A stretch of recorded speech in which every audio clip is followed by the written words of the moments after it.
చంద్రగ్రహణం సందర్భంగా కృష్ణా జిల్లా మోపిదేవి గ్రామంలోని శ్రీ వల్లి దేవసేన సమేత శ్రీ సుబ్రహ్మణ్యేశ్వర స్వామివారి ఆలయ ద్వారాలు తాత్కాలికంగా మూసివేశారు.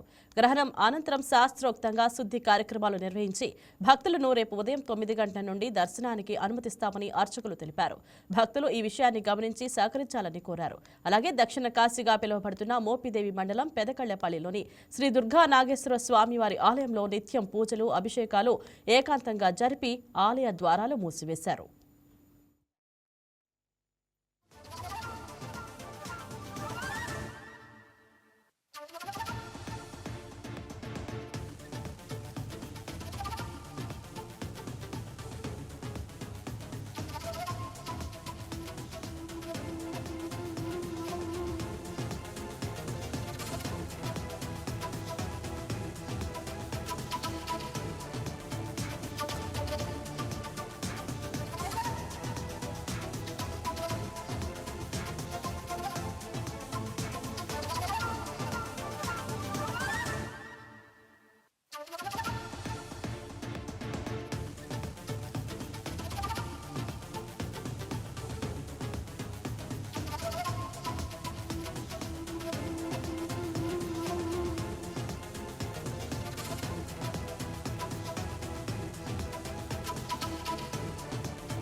ఈ వీడియో మీకు నచ్చినట్లయితే లైక్ చేయండి, షేర్ చేయండి, మా ఛానల్కి సబ్స్క్రైబ్ చేయండి.